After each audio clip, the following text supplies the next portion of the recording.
Hello and how it all. कैसे हैं आप सब। आप सभी लोगों का स्वागत है मेरे YouTube channel Aman law knowledge पे। Today we will discuss English notes BLLB second year के इंग्लिश नोट्स आपसे डिस्कस कर रहा हूँ मैं फ्रेंड्स। कई सारे मेरे पास कमेंट्स आए कि आप सेकेंड ईयर BLLB नोट्स के बारे में बताइए, जो थर्ड सेम के नोट्स हैं उन्हें आप शेयर करिए।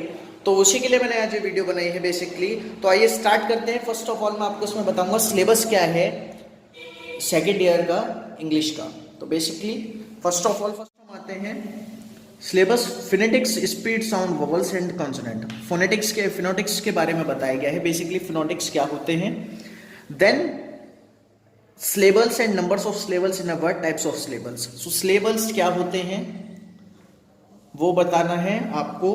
फर्स्ट सेकेंड टॉपिक है हमारा सिलेबल हो गया। थर्ड आ जाता है word stress, sentence stress and there uses.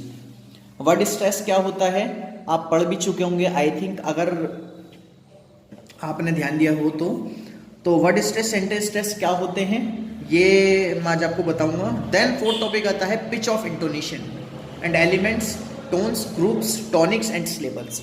तो बेसिकली इंटोनेशन क्या होता है वो भी आपको बताऊंगा मैं आगे नोट्स में। अगर आप मेरे से लेना चाहते हैं इंग्लिश के नोट्स सेकेंड ईयर के BLLB के तो आप मुझे कांटेक्ट कर सकते हैं। डिस्प्ले पे नंबर शो हो गया होगा आपके। देन हम आते हैं अपने फिफ्थ टॉपिक पे जो है note making and note taking. Note making और नोट टेकिंग क्या है बेसिकली, ये भी एक तरीके के नोट्स बनाने जैसे कि हम नोट्स बनाते हैं, प्रिपेयर करते हैं, that is note making, note taking. Then आता है हमारा इसका ही पार्ट है bibliography, dictionary and encyclopaedia. Bibliography क्या होती है, डिक्शनरी एंड इंसाइक्लोपीडिया क्या होता है, ये भी हमारा BLLB सेकेंड ईयर इंग्लिश का टॉपिक है। Then what is communication, meaning, importance and process of verbal and non verbal communication and barriers of communication. तो कम्युनिकेशन क्या होता है वो, और कम्युनिकेशन के types, and then communication verbal, non verbal communication, and जो क्या बाधाएं हैं, क्या बैरियर्स हैं, what is the barriers between verbal and non verbal communication, what is the barriers between the communication. ये हमारा इंग्लिश के टॉपिक्स हैं। देन हमारा सेवन टॉपिक आता है इसमें short stories, the gift of the magi, the eyes are not here, the lament and the rocking horse, the barber trade union. Friends ये क्या है, तो ये हैं शॉर्ट स्टोरीज हैं कुछ, ये कुछ शॉर्ट स्टोरीज हैं, बहुत ही इंटरेस्टिंग स्टोरीज हैं। पांचों की पांचों जो स्टोरीज हैं बहुत ही इंटरेस्टिंग हैं। आप जब इन्हें पढ़ेंगे या अगर आप चाहते हैं कि आप नोट्स लें इनके तो आप मेरे से कांटेक्ट कर सकते हैं। मैं आपको बता ही चुका हूँ जो मेरा कांटेक्ट नंबर है। ये तो हमारा सिलेबस कवर हो चुका है कि क्या क्या सिलेबस है इसमें बेसिकली, ये मैं आपको बता चुका हूँ इन सब में। देन अब हम आते हैं अपने नोट्स की स्टार्टिंग करते हैं थोड़ा। फिनोटिक्स क्या होते हैं, मेन ब्रांचेस। फिनोटिक्स क्या हैं और इसके मेन ब्रांचेस क्या हैं बेसिकली फ्रेंड्स, ये मैं आज आपको बताता हूँ। Phonetics is the study of speech including the anatomy, morphology, pathology and science of phonetics is a pure science. It is basically a scientific study of production. तो phonetics basically क्या है friends, phonetics जो है, phonetics basically आपकी जो speech sound है, जो आपकी speech sound की study है, that is phonetics. Phonetics it studies also your physical speech sound and spoken language के बिहाफ पे भी ये स्टडी करती है। आपके ऑर्गन्स की स्टडी, जो स्पीच ऑर्गन्स होते हैं उसकी स्टडी, जहाँ से आपका साउंड निकल रहा है बेसिकली टंग से या आपके वोकल ग्लैंड से, जो आपका ये वोकल बॉक्स होता है यहाँ से। तो it is the study of your speech sound basically. अब इसके ब्रांचेस दे रखी हैं कुछ ये फ्रेंड्स। इसकी ब्रांचेस हैं अकॉस्टिक फिनोटिक्स, ऑडिटरी फिनोटिक्स, आर्टिकुलरी ब्रांचेस। तो बेसिकली फ्रेंड्स इसमें इसके टाइप्स बताए हुए हैं। एंड डिस्कस द मॉर्फोलॉजी, ये बहुत इंपॉर्टेंट क्वेश्चन है, डिस्कस द मॉर्फोलॉजी।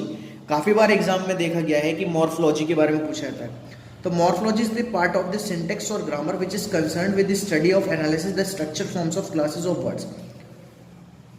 बेसिकली ये स्टडी है, इसमें अनुमान लगाया जाता है कि the structure of forms and classes and words की स्टडी की जाती है बेसिकली। देन अब आता है हमारा लैंग्वेज क्या है, भाषा क्या है, हिंदी में इसे हम भाषा कह सकते हैं, लेकिन जब हम स्टडी कर रहे हैं इंग्लिश की तो it is very important to know that about language and what is the language and its characteristics. It is very important topic in Indian English में जो I mean to say this is very important topic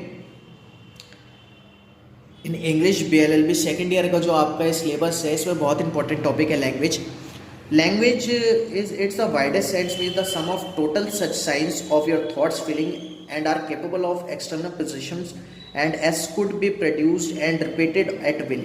तो language basically क्या है, अगर आप इसे एक simple sense में बताना चाहें, एक टू लाइन्स में आप अगर इसे डिस्क्राइब करना चाहें, एक्सप्लेन करना चाहें, तो आप कैसे करेंगे? तो basically language is the source of to explain your thoughts, feelings and your desire and this is called language. तो लैंग्वेज एक सोर्स है आपका, आपकी फीलिंग शो करने के लिए, आपके थॉट्स एंड आपके डिजायर को प्रिटेंड करने के लिए, दिखाने के लिए. तो दैट इज लैंग्वेज. डेफिनेशंस दी गई हैं कई थिंकर्स की. एक बात मैं आपको और बता दूं, इसमें बहुत इंपॉर्टेंट है कि जब आप लैंग्वेज के बारे में लिख रहे हैं तो लैंग्वेज की definitions it is very important if you are doing language topic. So basically definitions आप जरूर लिखें. Characteristics is also important part of language. आप कैरेक्टरिस्टिक्स भी जरूर लिखें कि कैरेक्टरिस्टिक्स क्या हो सकती हैं बेसिकली इसकी, कि लैंग्वेज वर्बल भी हो सकती है, नॉन वर्बल भी हो सकती है. आप लिखकर भी दिखा सकते हैं, आप बोलकर भी बता सकते हैं. तो ये हमारी लैंग्वेज हो जाती है. Language is a means of communication, एक जनसंचार का माध्यम है. बेसिकली अगर मैं आपको हिंदी में बताऊं तो language is a means of communication. It is a part of communication. Communication कई टाइप से हो सकती हैं आपकी. लाइक आप जब बेसिकली मैं आपको रिसेंट का एग्जांपल दूं तो जब आप ऑनलाइन व्हाट्सएप पे चैटिंग करते हैं, that is also a part of communication. वो भी कम्युनिकेशन का पार्ट है. जब आप किसी को अपने क्या कहते हैं, अगर आप किसी जेस्चर से आप किसी को कुछ बता रहे हैं, that is also a part of a communication. So language is a means of communication. It is very important.